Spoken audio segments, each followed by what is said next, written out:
अस्सलाम वालेकुम बच्चों, सुप्रभात। कक्षा 9 से संचयन पुस्तक में से पाठ पहला गिल्लू, जिसकी लेखिका है महादेवी वर्मा। पहले भाग में हमने इस कहानी को विस्तार से देखा। अब दूसरे भाग में मैं लेखक का परिचय मतलब लेखिका का परिचय, पाठ का सार आपको पॉइंट वाइज समझाने का प्रयत्न करता हूं। आप ध्यान से सुनिए। पहले लेखिका का परिचय। लेखिका का जन्म 26 मार्च 1907 में फर्रुखाबाद में उत्तर प्रदेश में हुआ था। जिनकी पढ़ाई इंदौर में हुई थी।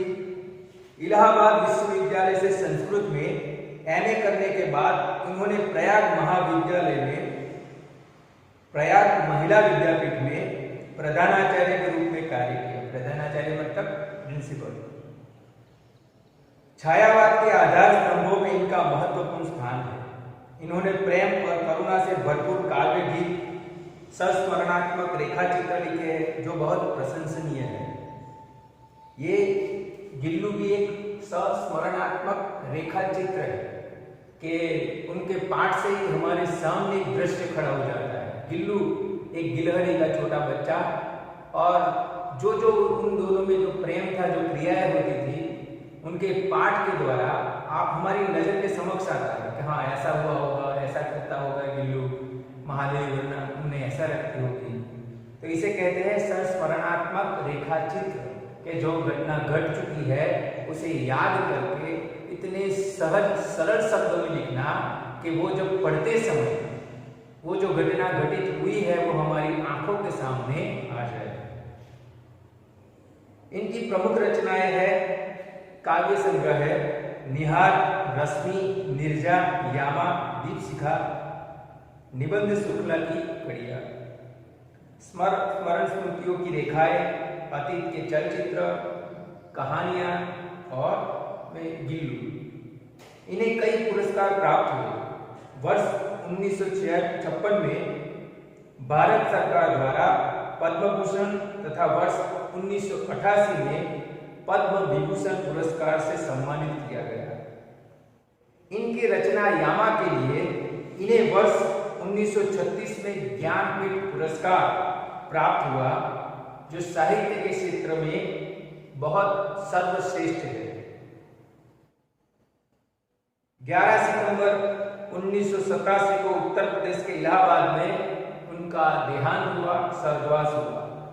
अब हम पाठ को पॉइंट वाइज इसको विस्तार से देखेंगे। पहला है कि लेखिका को सोन जूही को देखना और गिल्लू को याद करना। कि लेखिका कैसे गिल्लू को याद करती है, ये प्रश्न हो चुका है। ये पाठ तब लिखा गया है जब गिल्लू उनके जीवन में नहीं है। तो पहले मैं पढ़ता हूं, फिर उसे विस्तार से समझाता हूं।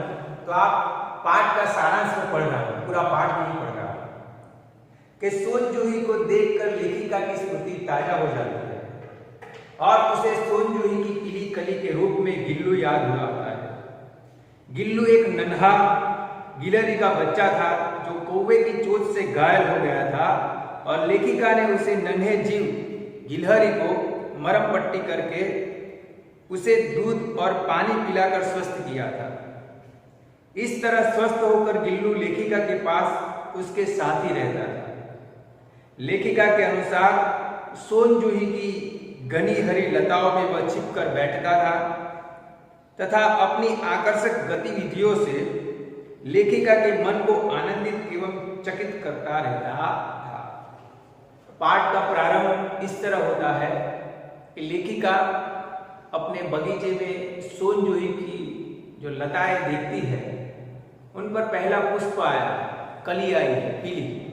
उस पीली कली को देखकर उन्हें याद आता है। क्या याद आता है? गिल्लू। गिल्लू क्या है? एक गिलहरी का छोटा बच्चा। गिलहरी का बच्चा उन्हें कैसे मिला? तो एक दिन वो बगीचे में बैठी थी, उन्हें लगा कि कौवे बहुत आवाज कर रहे हैं। तो देखा कि गमले के पीछे किसी लघु जीव को कौवे अपने चोंच से प्रहार करके घायल कर रहे हैं। लेखिका दौड़ के वहां जाती है, कौवे को भगाती है। और देखती है कि गिलहरी का बहुत छोटा बच्चा शायद घोंसले से गिर गया है और कौवे अपना उसे शिकार बना रहे हैं, भोजन बना रहे हैं। बहुत घायल है, मृत अवस्था में है कि वो मरने की अवस्था में है। लेखिका उसे उठाकर उसे साफ करके रुई की पूनी से उसे दूध और पानी देने का प्रयत्न करती है। थोड़े दिन में इस उपचार की वजह से वो लघुजीव तंदुरुस्त हो जाता है। अब उसका एक नाम रखा जाता है, लेखिका के द्वारा उसका नामकरण किया गया गिल्लू। अब गिल्लू लेखिका के साथ ही रहता है और लेखिका के साथ और अन्य कई सारे प्राणी पक्षी रहते हैं। मोर है, कुत्ता है, बिल्ली है, खरगोश है, चूहा है, हर तरह के प्राणी उनके पास रहते हैं। अब ये बहुत ज्यादा लघुजीव है। अन्य उनके जीवों के द्वारा, पशु पक्षियों के द्वारा बचाने के लिए लेखिका उसे अपने लाइब्रेरी, पुस्तकालय जो खंड है जहां बैठकर वो पढ़ती है, वहां एक लेटर बॉक्स में कवर में उसे रख देती है। थोड़ा घास रखती है, रुई रखती है और रख देती है। तो तब से उनका सफर शुरू हुआ।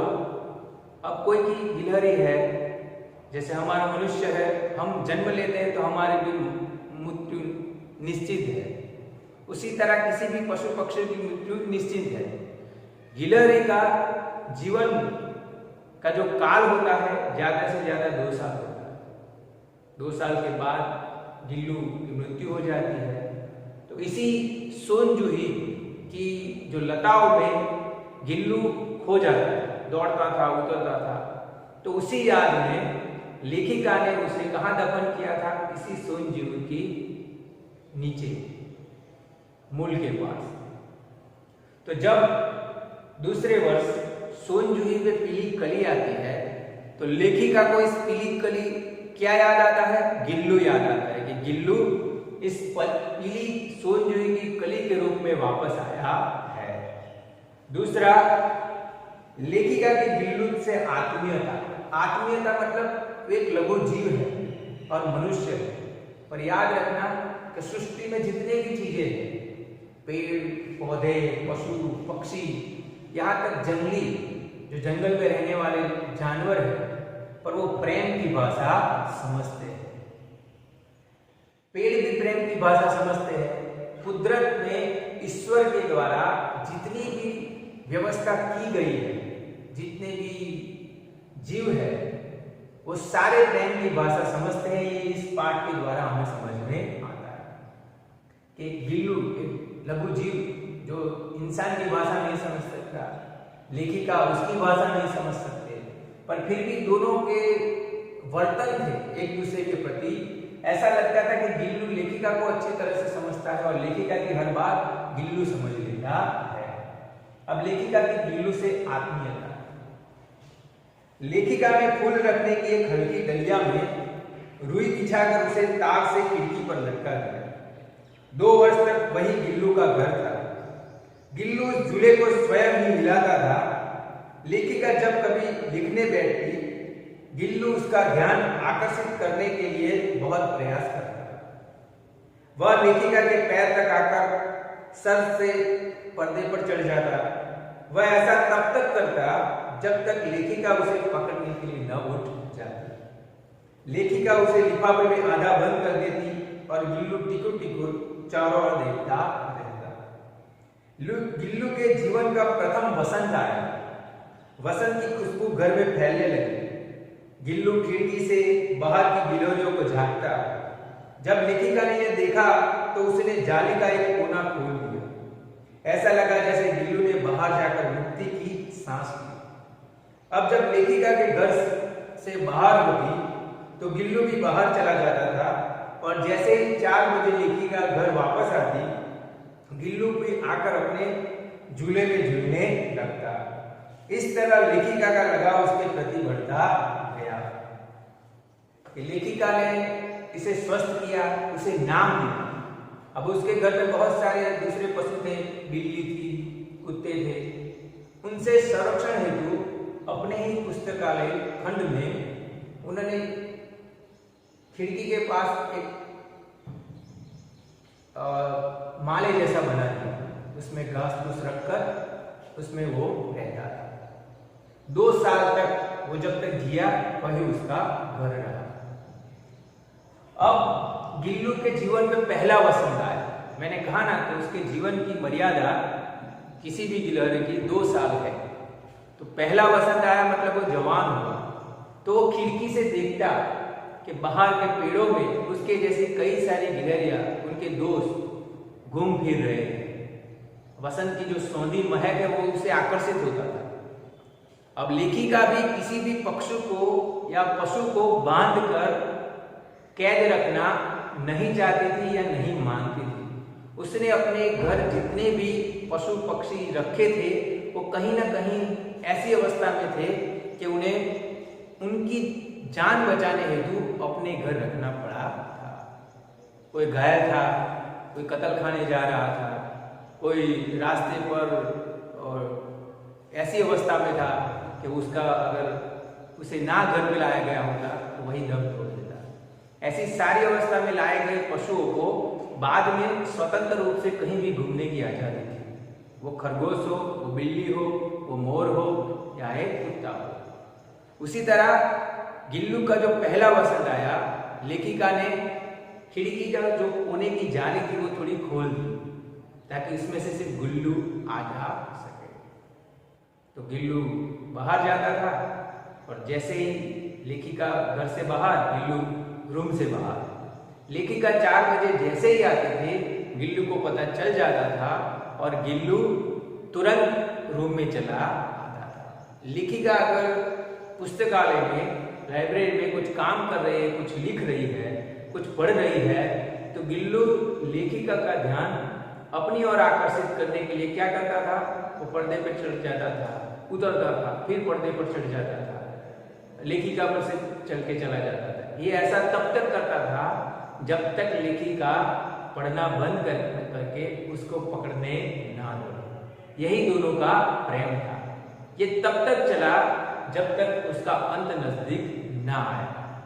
अब पहले भाग में हमने इतना देखा कि गिल्लू एक गिलहरी है जो ऐसी अवस्था में लेखिका को मिली है कि वो मरणोत्तर अवस्था में है, कि मरने की कगार पर है।